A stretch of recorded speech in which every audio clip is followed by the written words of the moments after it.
Ce dossier, après la prorogation d'1 an de l'ancien DSP, a pris du retard et semble avoir fait l'objet d'hésitations pendant plusieurs mois de la part de la collectivité ou même de la Chambre de commerce.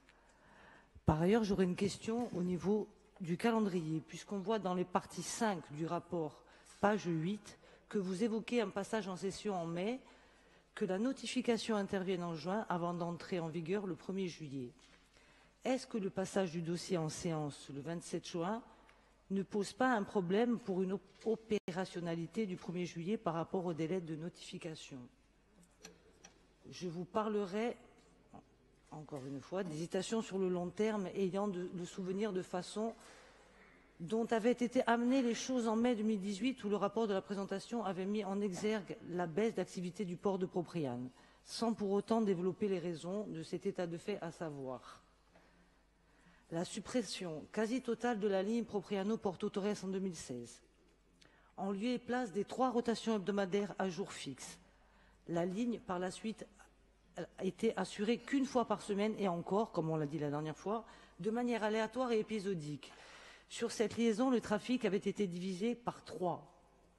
Et surtout, la suppression d'un tiers des rotations, c'est-à-dire 26 rotations sur 81 en 2017 et début d'année 2018, sur la ligne DSP en raison des arrêts techniques, qui avaient été tous assumés par le port de Propriane.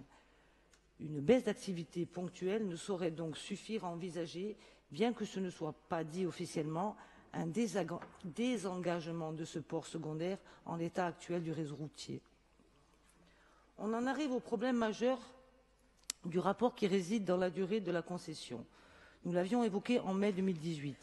Le rapport s'y prêtait davantage, puisque nous en sommes là, à l'attribution, mais je vous propose néanmoins un amendement porté sur la durée. Si jusqu'alors toutes les concessions portuaires ont été établies pour 30 ans, le rapport renouvelle celle-ci seulement 10 ans, période insuffisante pour permettre l'amortissement des investissements impératifs à réaliser.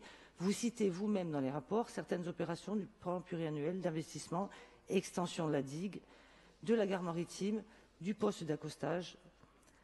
En 2018, vous aviez avancé que le droit encourageait les collectivités à envisager des concessions plus courtes, une recommandation que nous n'avons pourtant pas retrouvée et qui n'a pas de sens. Celle qui conduit à faire coïncider la fin de la future concession de Propriane avec celle des autres ports alimente aussi la perspective d'un désengagement sur Propriane. J'en viens donc à ma proposition d'amendement qui se veut raisonnable. Vous proposez 10 ans au lieu de 30. Nous proposons un amendement ramené à la durée de 20 ans, ce qui reste, je pense, un bon compromis. Je vous remercie.